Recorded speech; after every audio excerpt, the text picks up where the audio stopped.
আমাৰ কৰ্ম আমাৰ ধৰ্ম বুলি যিটো আমি লক্ষ্য লৈ DMPকে আগবাঢ়িব গৈ আছো, আত্মনিৰ্ভৰশীল মিচিং সমাজ গঢ়িব গৈ আছো। প্ৰত্যেকজন মিচিং ল'ৰা ছোৱালীয়ে যাতে 1% চাকৰি পোৱাৰ পাছত 99% কি কৰিব, বেকাৰ হৈ ঘূৰি যাতে নাথাকক। নিজৰ খেতি আছে, নিজৰ মাটি আছে। আমাৰ মাটি চবতকৈ বেছি আমাৰ অঞ্চলত, অসমৰ ভিতৰত মিচিং অঞ্চলে চবতকৈ আজিৰ দিনত মাটি বেছি থকা জেগা, য'ত আমি অবৈধ বাংলাদেশীকো ইয়াতে থাকিব দিয়া নাই, এখেতসকলক দখল কৰিব দিয়া নাই, তেখেতসকলৰ পৰা আমি মুক্ত কৰি ৰাখিছোঁ। এই অঞ্চলটোক খেতি কৰি আমি কেনেকৈ আগুৱাই নি আত্মনিৰ্ভৰশীল হ'ব লাগে তাৰ বিষয়বস্তু এটাক লৈ আমি 12 তাৰিখে আমি আলোচনা চক্ৰ অনুষ্ঠিত কৰাৰ কথা আছে। আৰু সেই অনুষ্ঠিত কৰাৰ সময়ত আমাৰ স্থানীয় সাংসদ প্ৰধান বৰুৱা ডাঙৰীয়া উপস্থিত হোৱাৰ কথা আছিল, কিন্তু তেখেতৰ বহু কাম থকাৰ কাৰণে আজিহে তেখেতে উপস্থিত হৈছে। আৰু 10 মিনিটমানৰ পাছত মাননীয় সাংসদ মহোদয়ে সেই বিষয়ত আলোচনা চক্ৰত তেখেতে অংশগ্ৰহণ কৰিব। আৰু আমাৰ নতুন প্ৰজন্ম, যিহেতু আমাৰ ইয়াত 2500 ডেলিগেশ্যন আছে, সেই 2500 ডেলিগেশ্যনৰ ভিতৰত 12.5 ডেলিগেশ্যন নতুন প্ৰজন্ম। সেই নতুন প্ৰজন্মসকলৰ উদ্দেশ্য কৰি তেখেতে আমাৰ লগত আমি এটা দীৰ্ঘম্যাদী এটা পৰিকল্পনাৰ এটা ড্ৰাফ্ট আমি ইয়াতে শিক্ষা ব্যৱস্থাক লৈ, কৃষি কৰ্মক লৈ আমি এটা ইয়াতে ড্ৰাফ্ট ছাবমিট কৰিছোঁ। সেই সম্পৰ্কত তেখেতে আমাৰ মাজত আজি ডেলিগেট ছেশ্যনত বক্তব্য আগবঢ়াব।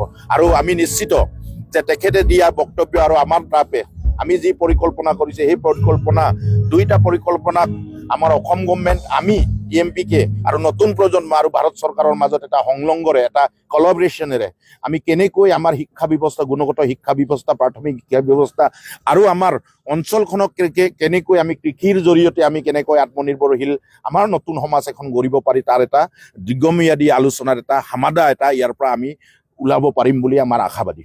আমাৰ লক্ষ্য হ'ল নতুন প্ৰজন্মক আগুৱাই নিয়া এখন সুন্দৰ প্ৰগতিশীল গণতান্ত্ৰিক মিচিং সমাজ গঢ়া। আৰু সেই লক্ষ্যৰে আমি এই 17তম আমাৰ কেন্দ্ৰীয় সাধাৰণ অধিৱেশনখন অনুষ্ঠিত কৰিছোঁ। আমাৰ এখন শিক্ষিত মিচিং সমাজ এটা আমি গঢ়িব বিচাৰিছোঁ, এটা ড্ৰাগছ মুক্ত মিচিং সমাজ এটা আমি গঢ়িব বিচাৰিছোঁ, প্লাষ্টিক মুক্ত মিচিং সমাজ এটা আমি গঢ়িব বিচাৰিছোঁ। সামাজিকভাৱে শিক্ষিত হোৱা প্ৰত্যেকজন আমাৰ নাৰী সমাজ, আমাৰ ভণ্টিসকল, আমাৰ বীৰমাসকলে যাতে সৰুতে বিয়া নহয়, এটা শিক্ষা গ্ৰহণ কৰাৰ পাছতে তেখেতে তাই বিয়া হোৱাৰ এটা লক্ষ্য লৈ আমি এই অধিৱেশনখন অনুষ্ঠিত কৰিছোঁ। যাৰ কাৰণে আমি যোৱাকালি আমাৰ ডেলিগেট ছেশ্যন ইনোগ্ৰেশ্যন হৈছে, প্ৰমানন্দ চাইঙীয়াদেৱে ইনোগ্ৰেট কৰিছে। আজি প্ৰথমটো কাৰ্যসূচী আমি লৈছোঁ, পবাক সংৰক্ষিত কৰিব লাগে, জোনাইখনক আমি বচাব লাগিব, পবাক বচাব লাগিব আৰু জোনাই বচাব লাগিব। জোনাইখনৰ পৰা অসামাজিক কাৰ্যকলাপ আঁতৰাব লাগিব। ড্ৰাগছ মুক্ত জোনাই বা ড্ৰাগছ মুক্ত মিচিং সমাজ গঢ়িবৰ লক্ষ্যৰে আমি প্ৰথমটো কাৰ্যসূচী আজি আমি হাফ মাৰাথন ৰেচ কৰিছোঁ, য'ত আমাৰ 500তকৈ অধিক অংশগ্ৰহণকাৰীয়ে আজি অংশগ্ৰহণ কৰিছিল। আৰু আমি ক'ব বিচাৰিছোঁ হাফ মাৰাথন ৰেচৰ আজি প্ৰগ্ৰামটোৰ জৰিয়তে যে জোনাইখনক আমি এটা ড্ৰাগছ মুক্ত জোনাই, এটা গ্ৰীণ জ'ন হিচাপে জোনাই, প্লাষ্টিক মুক্ত জোনাই আৰু পবাক সংৰক্ষিত কৰা এটা জোনাই। আৰু প্ৰত্যেকজন নাৰী সমাজ, আমাৰ ভণ্টিসকলে যাতে সৰুতে বিয়া নহয়, তেখেতে শিক্ষিত হয়, নিজে নিজৰ ওপৰত থিয় হোৱাৰ পাছতে যাতে বিয়া হয়, তাৰ কাৰণে আমি চাইল্ড মেৰিজৰ বিৰুদ্ধে আমি আজি হাফ মাৰাথন ৰেচ আমি আৰম্ভ কৰিছিলোঁ। দ্বিতীয়টো কাৰ্যসূচী আমি ইয়াতে পতাকা উত্তোলন কৰিছোঁ, তৃতীয়টো কাৰ্যসূচী আমি শ্বহীদসকলক স্মৰণ কৰিছোঁ। আৰু এতিয়া আমাৰ মাজত সাংগঠনিক আলোচনা চক্ৰ আমাৰ ডেলিগেট ছেশ্যনৰ মাজত হ'ব। কিন্তু 12 তাৰিখে আমি আমাৰ শিক্ষা ব্যৱস্থাটোক কেনেকৈ আগুৱাই নিব লাগে, আমাৰ কৰ্ম আমাৰ ধৰ্ম বুলি যিটো আমি লক্ষ্য লৈ DMPকে আগবাঢ়িব গৈ আছোঁ, আত্মনিৰ্ভৰশীল মিচিং সমাজ গঢ়িব গৈ আছোঁ। প্ৰত্যেকজন মিচিং ল'ৰা ছোৱালীয়ে যাতে 1% চাকৰি পোৱাৰ পাছত 99% কি কৰিব, বেকাৰ হৈ ঘূৰি যাতে নাথাকক।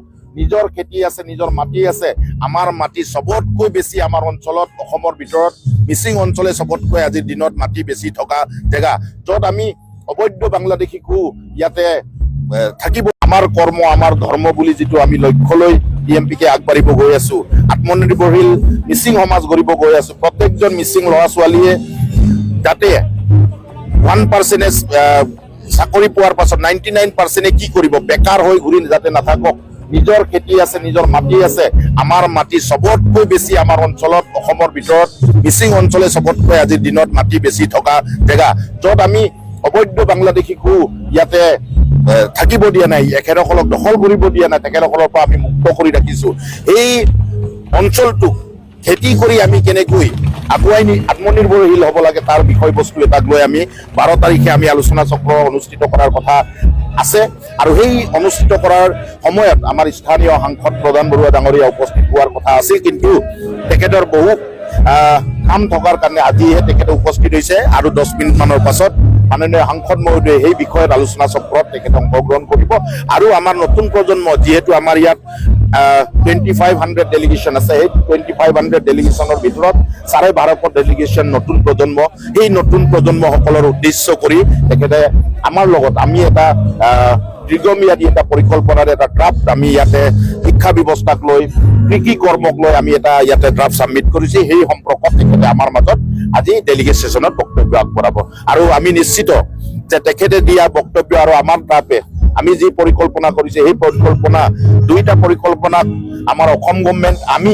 টিএমপিকে আৰু নতুন প্ৰজন্ম আৰু ভাৰত চৰকাৰৰ মাজত এটা সংলগ্নৰে এটা কলাবৰেশ্যনেৰে আমি কেনেকৈ আমাৰ শিক্ষা ব্যৱস্থা গুণগত শিক্ষা ব্যৱস্থা প্ৰাথমিক শিক্ষা ব্যৱস্থা আৰু আমাৰ অঞ্চলখনক কেনেকৈ আমি কৃষিৰ জৰিয়তে আমি কেনেকৈ আত্মনিৰ্ভৰশীল আমাৰ নতুন সমাজ এখন গঢ়িব পাৰি তাৰ এটা দীৰ্ঘম্যাদী আলোচনাৰ এটা সমাধা এটা ইয়াৰ পৰা আমি ওলাব পাৰিম বুলি আমাৰ আশাবাদী আমাৰ লক্ষ্য হ'ল নতুন প্ৰজন্মক আগুৱাই নিয়া